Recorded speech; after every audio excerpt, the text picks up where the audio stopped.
Why do you give your pension money to a fund manager on the advice of an IFA? Maybe it's so that they can beat a benchmark and take you to lovely places like this. Let's look at the Legal and General Global 100 Index Trust, shall we? And its performance with a benchmark. Let's look over 10 years.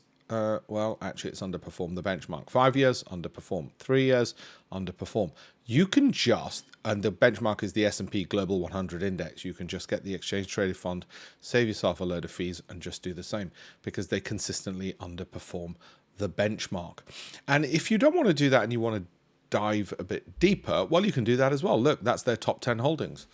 And you could pick those in the weightings that you want. At most, I've had Microsoft 2 times leverage in the past, and I've had 15% unleveraged in there. Apple, Nvidia, Amazon, Alphabet had all of those. JP Morgan still have, Alphabet still have. But I can pick and say, well, actually, I want more than 2.3% in JP Morgan in my portfolio. I want 5%.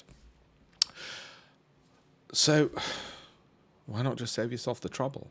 I mean, surely you cannot be that lazy that for your pension, you couldn't even care less to do that. Okay, have a look at alpeshpatel.com/links to learn more about investing.